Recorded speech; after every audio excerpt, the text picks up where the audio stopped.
আসসালামু আলাইকুম প্রিয় খামারি ভাই বোন। অনেকের আসলে মুরগি থেকে বাচ্চা ফোটায় 10টা 15টা 20টা, লাস্ট পর্যন্ত থাকে একটা থেকে দুইটা। আজকের এই ভিডিও দেখলে আমি আশা করি প্রত্যেকটা বাচ্চাই আল্লাহর রহমতে ভালো থাকবে।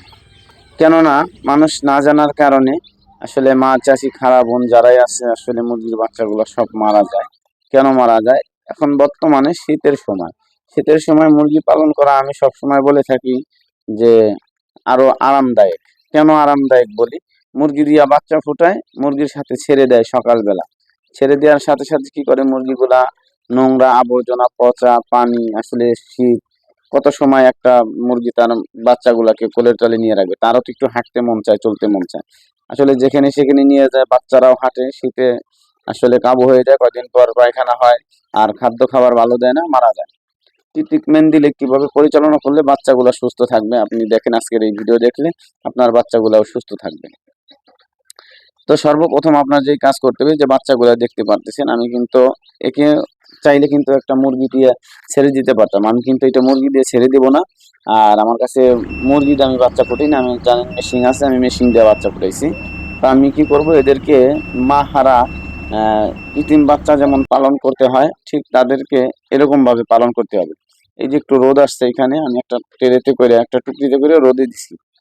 রোদ কিন্তু এক ধরনের মুরগির অ্যান্টিবায়োটিক।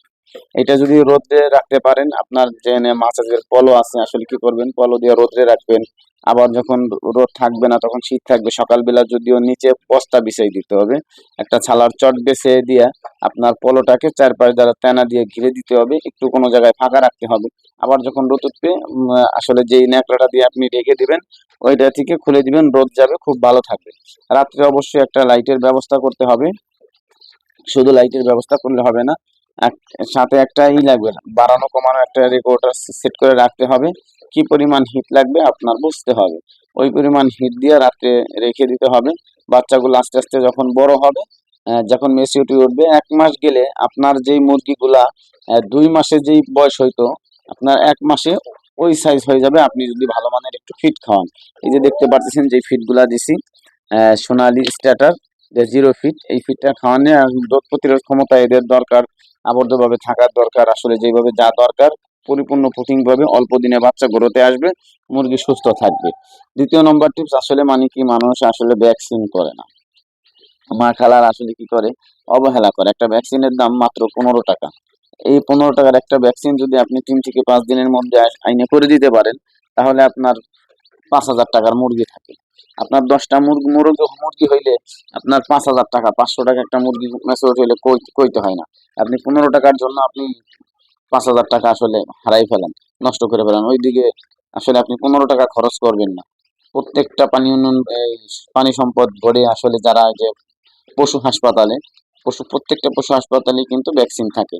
আপনারা যে নিয়ে আসবেন এবং কি ভ্যাকসিন করে দিবেন, ভালো মতো সঠিকভাবে পরিচালনা করবেন, ইনশাল্লাহ আশা করি আমি মুরগি সুস্থ থাকবে, বাচ্চাগুলা একটাও মরবে না, ভালো থাকবে।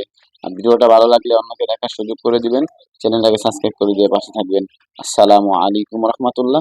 আর একটা সংবাদ দিয়েছে, এটা কিন্তু অরিজিনাল এই আমেরিকান বারামা, এই যে দেখতে পারতেছেন, এই যে আমেরিকান বারামা, এটা তো মোরগ মিশরের, এই যে এই বারহামা, এই যার ওইটা ওই যে জুটিয়ালা, এই দুইটা মুরগির বাচ্চা, এইগুলা আপনারা চাইলে যোগাযোগ করতে পারেন। 1 পিস বাচ্চা বিক্রি হয় সারা বাংলাদেশে 400 টাকা পিস, আমি একদিনের বাচ্চা নিতেছি মাত্র 200 টাকা পিস, 50% ডিসকাউন্টে। আপনারা চাইলে যোগাযোগ করতে পারেন স্ক্রিনে দেওয়া নাম্বারে। আসসালামু আলাইকুম রহমতুল্লাহ।